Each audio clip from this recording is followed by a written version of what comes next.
નમસ્કાર ગુજરાત, તમે જોઈ રહ્યા છો આજના ફટાફટ અને તાજા સમાચાર।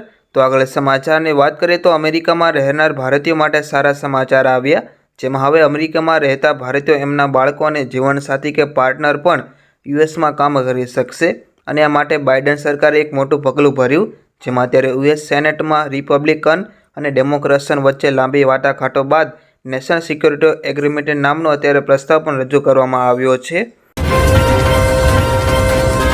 તો બીજા સમાચારની વાત કરીએ તો કેન્દ્ર સરકારે વધુ તપાસ કરી, જેમાં અત્યારે ખાતા તેમજ જમીનમાં અપડેટ ખેડૂતો પાસેથી માગ્યા, જેના લીધે હવે ખોટા ખેડૂતોનો પર્દાફાશ થયો છે।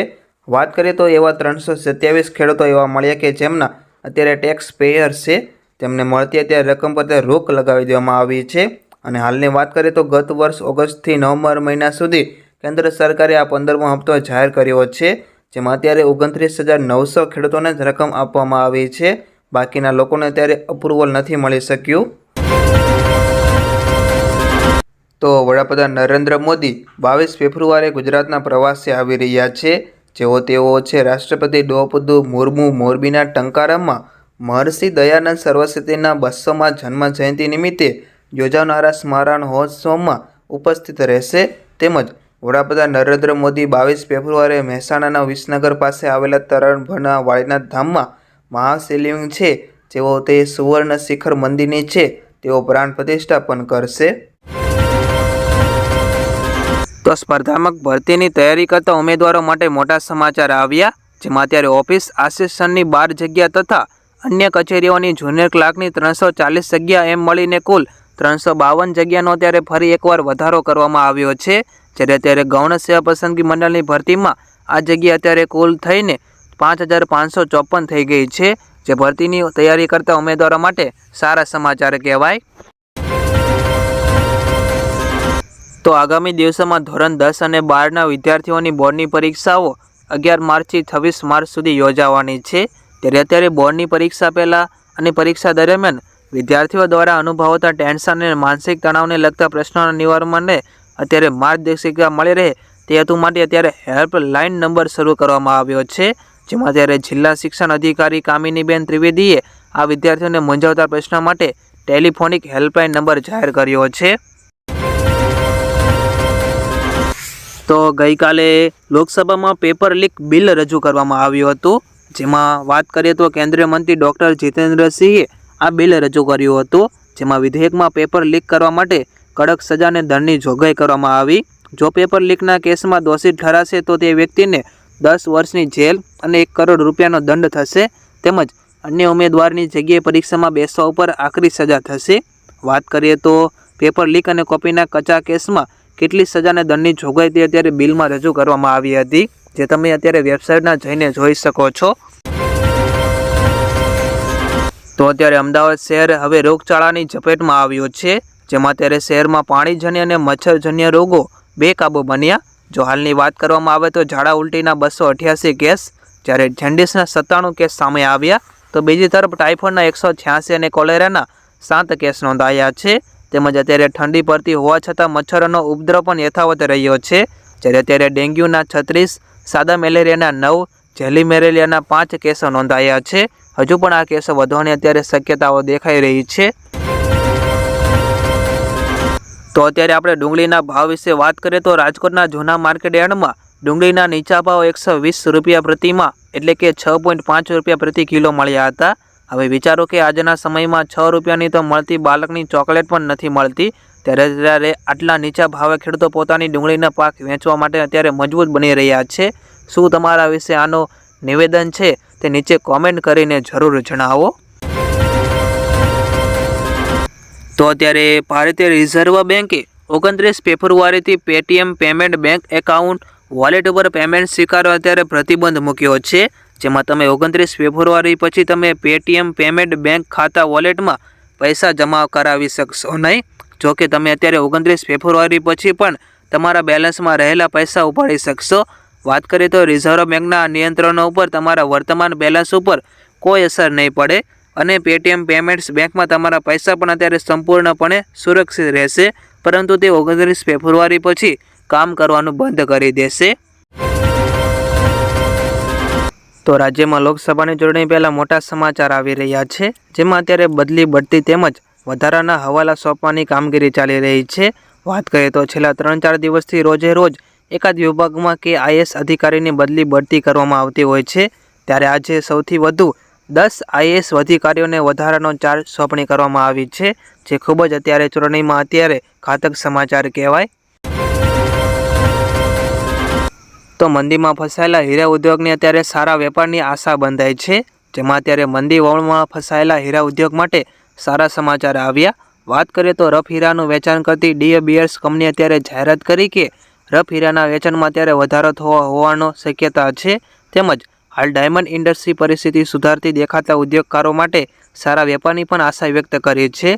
જ્યારે ઉલ્લેખનીય એ છે કે અત્યારે નવસારી હીરા ઉદ્યોગમાં પણ અંદાજે 400થી વધુ એકમો આવેલા છે, જેના અત્યારે નાના મોટા એકમોનો અત્યારે મોટો સમાવેશ પણ થઈ રહ્યો છે. તો અત્યારે પાન મસાલા, તમાકુ અને ગુટખાનું ઉત્પાદન કરતી કંપનીઓને અત્યારે 1 એપ્રિલથી ભારે દંડ થઈ શકે છે, જેમાં અત્યારે જીએસટી કાઉન્સિલ દ્વારા એક નવી એડવાઇઝરીની જારી કરવામાં આવી છે.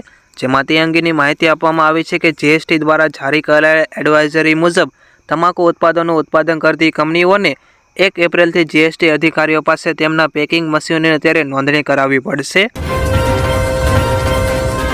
તો અત્યારે સરકારે સોના અને ચાંદી ઉપર મોટો નિર્ણય લીધો છે, જેમાં એક નોટિફિકેશન બહાર પાડ્યું છે. વાત કરીએ તો આ નોટિફિકેશનમાં સોના અને ચાંદીના સિક્કા ઉપર આયાત ડ્યુટી વધારીને 15% કરવામાં આવી છે. તેમજ સોના અને ચાંદીના સ્ક્રૂ, હુક્સ અને સિક્કા ઉપર આયાત ડ્યુટી પહેલાં 12.5% હતી, તે વધારીને હવે સરકારે 15% કરી દીધી છે. અને આ નવી જાહેરાત છે તે ટૂંક સમયમાં જારી કરવામાં આવશે અને અમલમાં મૂકવામાં આવશે. તેમજ આ સરકારના નિર્ણયથી સીધી અસર સોના અને ચાંદીના ભાવ પર પડી શકે છે. તો બીજા સમાચારની વાત કરીએ તો મેટ્રો સિટી અમદાવાદને આજે એક મોટી ભેટ મળી છે, જેમાં અમદાવાદમાં આજથી ડબલ ડેકર બસની શરૂઆત કરવામાં આવી અને અમદાવાદના મેયર પ્રતિભા જૈન સહિતના મહાનુભાવો દ્વારા આ ડબલ ડેકર બસને ફ્લેગ ઓફ કરવામાં આવી હતી. મહત્વનું એ છે કે ગુજરાત રાજ્ય માર્ગ વ્યવહાર નિગમ દ્વારા તાજેતરમાં જ ગાંધીનગરમાં ડબલ ડેકર બસની શરૂઆત કરવામાં આવી હતી, જે બાદમાં અત્યારે અમદાવાદમાં પણ એમસી દ્વારા આ પ્રકારની બસની શરૂઆત કરવામાં આવી છે. તો એક મહત્વના સમાચાર આવી રહ્યા છે કે એપ્રિલ મહિનામાં પ્રાથમિક શાળાઓમાં પરીક્ષાનું આયોજન કરવામાં આવતું હોય છે અને આ તરફ હવે રાજ્ય કક્ષાએથી દ્વિતીય સત્રાંત પરીક્ષાની તારીખોની જાહેર કરવામાં આવી, જેમાં ધોરણ 3થી 8 માટે દ્વિતીય સત્રાંત પરીક્ષા 4થી 23 એપ્રિલ સુધી યોજાશે. અને આ તરફ રાજ્યમાં એક સૂત્રતા રહે તે માટે સમાન સમયપત્રક તૈયાર કરવામાં આવ્યું, જેમાં સરકારી અને ગ્રાન્ટેડ શાળાઓએ સમાન સમયપત્રકનો અમલ થશે અને આ સાથે સમયપત્રક જાહેર કરેલ તારીખો પ્રમાણે કામગીરી કરશે. અને આ સાથે કોઈ જિલ્લાઓ દ્વારા રજા જાહેર કરાઈ હોય તો તે રજા પણ રદ કરવી પડશે. તો ગઈકાલે અમદાવાદની વેજલપુર વિધાનસભા સ્ટાર્ટઅપ સમારોહનું આયોજન કરવામાં આવ્યું હતું, જેમાં YMCA ક્લબમાં યોજાયેલા સમારોહનું મુખ્યમંત્રી ભૂપેન્દ્ર પટેલે ઉદ્ઘાટન કર્યું હતું. અને આ પ્રસંગે મુખ્યમંત્રીએ કહ્યું હતું કે સ્ટાર્ટઅપના કારણે યુવાનોને નોકરી મળતી થઈ જશે. જ્યારે આ સ્ટાર્ટઅપ લાવીને નરેન્દ્રભાઈ ખૂબ જ મોટું પરિવર્તન લાવ્યા છે અને 2003માં ગ્લોબલ પ્લેટફોર્મ ઉપર વાઇબ્રન્ટ સમિટીની પણ શરૂઆત કરી હતી, જે અત્યારે ગુજરાતમાં જે લોકો ભણે છે તેના માટે આ વ્યવસ્થા પણ છે, પરંતુ અત્યારે જે ઘરે બેઠા છે તેમના માટે પણ ગુજરાત સરકારે આ વ્યવસ્થાની તૈયારી શરૂ કરી છે. જ્યારે આજે દરેક દેશને ભારતમાં અને ગુજરાતમાં રોકાણ કરવા આવવું છે તેમ અત્યારે તેમણે ઉમેર્યું હતું. તો અત્યારે યુપીઆઈ વિશે સમાચાર આવી રહ્યા છે, જેમાં હવે ફ્રાન્સમાં પણ યુપીઆઈ દ્વારા બિલ ચૂકવવાની સુવિધા ઉપલબ્ધ કરવામાં આવી અને અત્યારે ફ્રાન્સમાં યુપીઆઈ સુવિધા પૂરી પાડવા માટે NPCI એટલે કે ઇન્ટરનેશનલ પેમેન્ટ્સ લિમિટેડ એટલે કે ઈ કોમર્સ અને ઈ ક્લોઝ પેમેન્ટમાં અગ્રણી ફાઇનાન્સ કંપની લાયરા સાથે હાથ મિલાવ્યા છે. જ્યારે આ ભાગીદારી ફ્રાન્સમાં યુપીઆઈ માટે માઇલસ્ટોન સાબિત કરશે અને આ ફ્રાન્સની પ્રખ્યાત એફિલ ટાવર યુપીઆઈ પેમેન્ટ માટે સ્વીકારી દેશની પ્રથમ સંસ્થા બની ગઈ છે, જેના કારણે ત્યારે ભારતીય પ્રવાસીઓ માટે તેની ટિકિટ ખરીદવાની ટ્રાન્ઝેક્શન પ્રક્રિયા ખૂબ જ સરળ બની જશે. તો લોકસભા ચૂંટણી પહેલાં એક મોટા સમાચાર સામે આવ્યા છે, જેમાં વડાપ્રધાન નરેન્દ્ર મોદીએ ટ્વીટ કરીને માહિતી આપી છે કે ભાજપ નેતા લાલકૃષ્ણ અડવાણીને ભારત રત્ન આપવામાં આવશે. વધુમાં તેમણે ટ્વીટ કરીને કહ્યું કે તેઓ અયોધ્યા રામ મંદિર આંદોલનના સક્રિય નેતા રહી ચૂક્યા છે, તેમજ 2009ની લોકસભા ચૂંટણીમાં બીજેપી તરફથી પીએમ પદ ઉપર પણ ઉમેદવાર હતા. તો આપને ખબર હશે કે ગુજરાતમાં અત્યારે બજેટ બહાર પાડવામાં આવ્યું હતું, જેમાં ઘણી બધી સહાય યોજના પણ જાહેર કરવામાં આવી હતી. વાત કરીએ તો એમાં નમોશ્રી યોજનામાં સગર્ભાઓને 12,000ની સહાય આપવાની જાહેરાત કરવામાં આવી છે અને આ માટે બજેટમાં રૂપિયા 750 કરોડ રૂપિયા ફાળવવામાં આવ્યા અને આ યોજનામાં એસએસસી, એનએફએસ તેમજ પીએમજેવાય સહિત 11 જેટલા માપદંડ પણ નક્કી કરવામાં આવ્યા છે. તો બજેટમાં ખેડૂતો માટે મહત્ત્વની જાહેરાત કરવામાં આવી હતી, જેમાં ઘણી બધી પણ જાહેરાત કરવામાં આવી હતી. તેમાંથી અમુક 4 જાહેરાત વિશે વાત કરીએ તો ટ્રેક્ટર માટે કૃષિ યાંત્રિકરણ અને વિવિધ ખેત ઓજારોની ખરીદીમાં સહાય આપવા 701 કરોડની જોગવાઈ કરવામાં આવી. તેમજ વન્ય પ્રાણીઓ દ્વારા ખેડૂતોને પાકને નુકસાન થતું અટકાવવા માટે ખેતરની ફરતે કંટાળી તારની વાડ માટે સોલાર ફેન્સિંગ બનાવવા માટે 350 કરોડની જોગવાઈ કરવામાં આવી. તેમજ કૃષિ ક્ષેત્રે અદ્યતન ડ્રોન ટેકનોલોજી ખેડૂતોને પ્રોત્સાહન આપવા તેમજ દાણાદાર યુરિયાના વિકલ્પ સ્વરૂપે જમીન સ્વાસ્થ્ય જળવાય તે હેતુથી યુરિયાનો વપરાશ વધારવા માટે 56 કરોડની જોગવાઈ કરવામાં આવી હતી. તેમજ ગુજરાત રાજ્યના ખેડૂતોને માઇલસ્ટોન્સ વાવેતર વધારવા પ્રેરણા મળે અને મૂલ્ય વધારીને પોતાની આવકમાં વધારો કરે તે હેતુથી બિયારણ સહાય પ્રાયર પ્રસાર વચ્ચે 35 કરોડની જોગવાઈ કરવામાં આવી હતી. બીજી બધી ઘણી પણ જોગવાઈ કરવામાં આવી હતી.